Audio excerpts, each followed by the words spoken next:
Hello and welcome to Esther's classes. आज का जो टॉपिक हम पढ़ने वाले हैं वो है first add of wound. Wound अगर हो रहा है या घाव लगा है, वूंड का मतलब होता है हिंदी में घाव। अगर घाव हुआ है तो घाव का हम फर्स्ट एड कैसे करेंगे। वूंड क्या होता है? वूंड किसी भी एक इंजरी का रिजल्ट होता है, चाहे वो इंटरनल हो या एक्सटर्नल हो। इंजरी का मतलब होता है चोट लगना। तो वूंड किसी भी चोट लगने का, घाव किसी भी चोट लगने का एक रिजल्ट होता है, चाहे वो चोट अंदरूनी हो या बाहर से लगा हो। ये मेनली दो टाइप का होता है, ओपन वूंड और क्लोज वूंड। तो कोई भी वो वूंड जिसमें हमारे बॉडी का कोई स्ट्रक्चर डैमेज होता है, हमारे बॉडी का जो नॉर्मल स्ट्रक्चर है वो अगर डैमेज होता है तो हम उसको वूंड बोलते हैं या घाव बोलते हैं। दो टाइप के होते हैं, ओपन वूंड और क्लोज वूंड। ओपन वूंड हम उसको बोलते हैं जब स्किन ब्रेक हो जाती है और ब्लीडिंग होती है और अंदर के स्ट्रक्चर्स दिखते हैं हमें, चाहे वो माइनर हो चाहे वो मेजर हो। और क्लोज वूंड उसको बोलते हैं जब ऊपर की स्किन ब्रेक नहीं होती है लेकिन अंदर के स्ट्रक्चर्स डैमेज होते हैं और अंदर ही ब्लीडिंग होती है, लेकिन ऊपर से कोई स्किन का ब्रेकेज नहीं होता और खून स्किन के बाहर नहीं आता, उसे हम क्लोज वूंड बोलते हैं। तो ओपन वूंड जिसमें स्किन का ब्रेकेज होता है और खून बाहर आता है, क्लोज वूंड जिसमें स्किन का ब्रेकेज नहीं होता, अंदरूनी चोट लगी होती है और खून बाहर नहीं आता। फिर नेक्स्ट हम देखेंगे ओपन वूंड्स कितने टाइप के होते हैं। फर्स्ट है इंसीजन वूंड।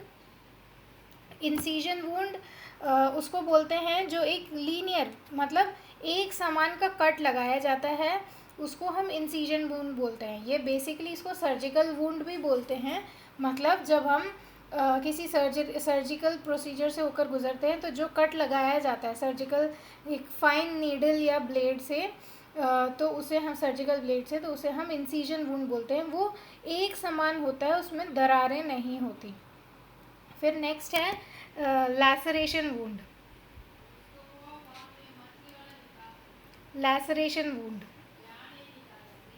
लैसरेशन वूंड हम उसको बोलते हैं जो कि रफ और इरेगुलर होता है। जैसे मैंने इंसीजन वूंड में बताया आपको कि वो लीनियर होता है, एक समान होता है, एक शार्प ऑब्जेक्ट से उस काटा जाता है, एक सीधा लाइन होता है। जब चाकू से भी हमें कटता है तो एक सीधी लाइन में कटता है, उसको हम बोलते हैं इंसीजन वूंड। लेकिन लैसरेशन वूंड इरेगुलर होता है, असमान रूप से कटा हुआ होता है। वो किसी भी ब्लंट ऑब्जेक्ट से कटने की वजह से होता है। ब्लंट ऑब्जेक्ट का मतलब वो ऑब्जेक्ट्स जो शार्प नहीं हैं या जो नुकीले नहीं हैं, उसको हम ब्लंट ऑब्जेक्ट बोलते हैं, उनसे कटने की वजह से होता है। जैसे लकड़ी से या किसी और चीज़, खुरदुरे चीज़ से कट गया तो वो जो चोट होता है वो इरेगुलर होता है, असमान होता है, उसको हम लैसरेशन वूंड बोलते हैं। फिर उसके बाद नेक्स्ट है एब्रेशन वूंड। एब्रेशन वूंड घर्षण से जो चोट लगता है, जब हमारे स्किन की जो ऊपरी सतह होती है वो घर्षण से घिस के निकल जाती है, तो उस तरीके के चोट को हम एब्रेशन वूंड बोलते हैं। फिर नेक्स्ट है पंक्चर वूंड। जब कोई भी नुकीली चीज़ हमारे स्किन के अंदर घुस जाती है और उस वजह से जो चोट लगती है उसे हम पंक्चर वूंड बोलते हैं। फिर नेक्स्ट है एवल्जन। जब चोट लगने की वजह से हमारे शरीर का कोई हिस्सा निकल जाता है, जैसे इस पिक्चर में आप देख सकते हैं नाखून निकल चुका है, जहाँ पर उसकी ओरिजिनल जगह होती है वहाँ से निकलकर अलग हो जाना, उसको हम बोलते हैं एवल्जन वूंड। फिर नेक्स्ट देखेंगे क्लोज वूंड। क्लोज वूंड कितने प्रकार के होते हैं। फर्स्ट है कंट्यूजन और ब्रूस। जब चोट लगने से स्किन नहीं कटती और खून बाहर नहीं आता और जो माइनर कैपिलरीज होती हैं उनसे खून लीक होके स्किन के अंदर ही रहता है, तो जिस तरीके से आप इमेज में देख सकते हैं उसको हम ब्रूसेस बोलते हैं। फिर नेक्स्ट है हेमाटोमा।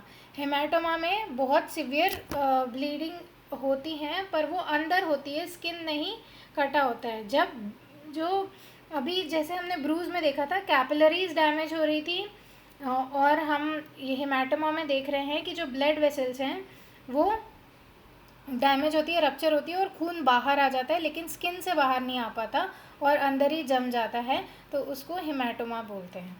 फिर नेक्स्ट है क्रश्ड इंजरी। जब कोई भारी चीज़ हमारे शरीर के ऊपर गिर जाती है, बाहर से चोट नहीं लगती लेकिन अंदर के टिश्यूज़, बोन्स और मसल्स डैमेज हो जाते हैं, तो हम उसको बोलते हैं क्रशिंग इंजरी। नेक्स्ट हम देखेंगे अकॉर्डिंग टू सिवियरिटी वुंड्स कितने टाइप के होते हैं। सिवियरिटी का मतलब होता है कितना ज़्यादा उसने हमें नुकसान पहुंचाया है उस चोट ने, उसके हिसाब से हम वुंड को कितने कैटेगरी में बांट सकते हैं। फर्स्ट है माइनर वुंड। जब घाव कम होती है या बहुत ज़्यादा खून नहीं बहती या बहुत ज़्यादा डीपर लेयर्स को नुकसान नहीं पहुंचता है, तो उसे हम माइनर वुंड्स बोलते हैं। फिर नेक्स्ट है मेजर वुंड। जब बहुत ज़्यादा डीप टिश्यू में गहराई तक चोट लगी होती है, तो उसे बोलते हैं मेजर वुंड।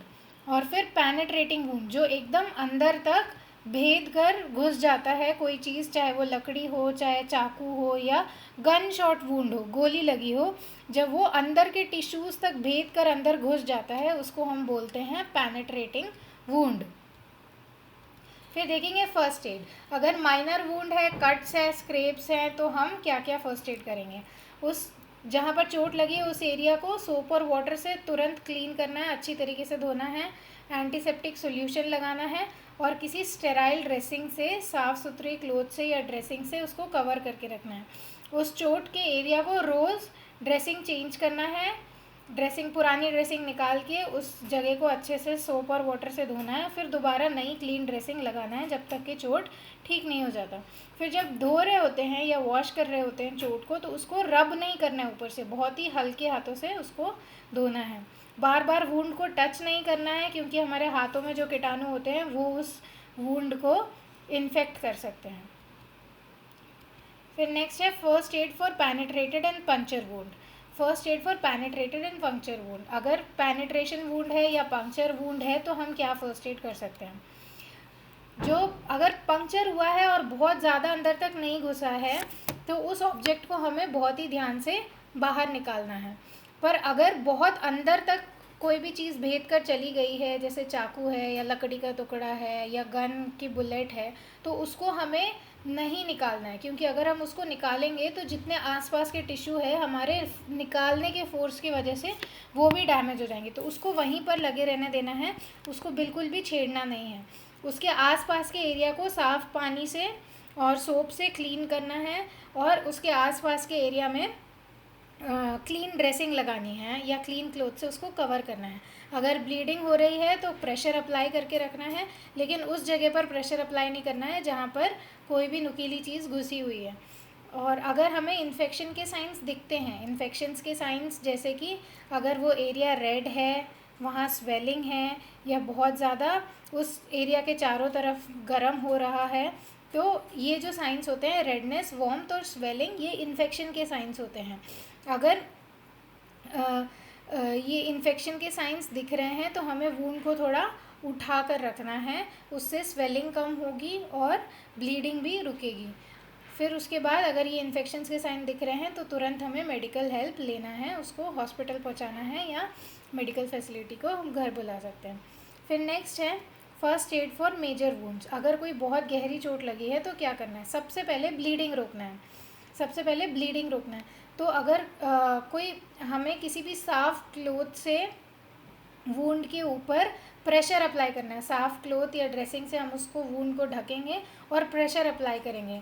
सिर्फ साफ़ कपड़े या स्टेराइल ड्रेसिंग का ही इस्तेमाल करना है प्रेशर अप्लाई करने के लिए। कम से कम 20 मिनट तक होल्ड करके प्रेशर अप्लाई करना है, दबाव डालना है।